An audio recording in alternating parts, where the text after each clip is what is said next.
先ほど見事後半大逆転です。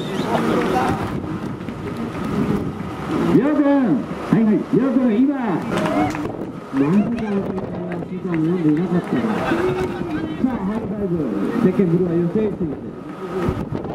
グーフィースタンス、アップンダウンもスピードをつけて、さあ、抜けていきたいところですが、これも残念ながら、ホワイト。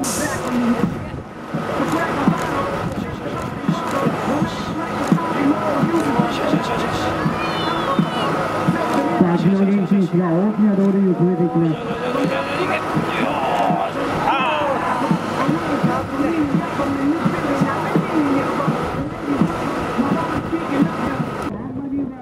残り時間3分を切ります。残り時間3分を切ります。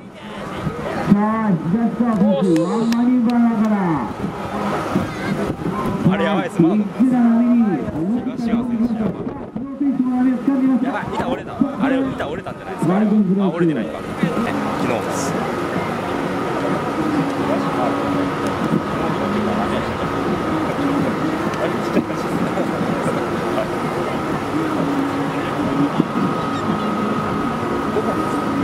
宮崎。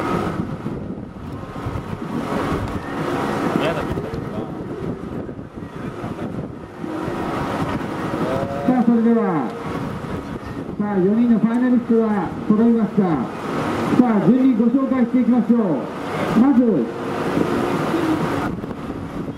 ゼッケンレッドは先ほど6.0ポイント、後半の逆転劇、古市陽子。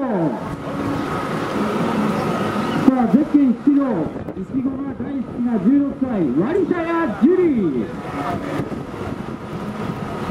さあ、そして、京都でも活躍。本領発揮はこのロングボード、上村陸。さあ、去年のトライ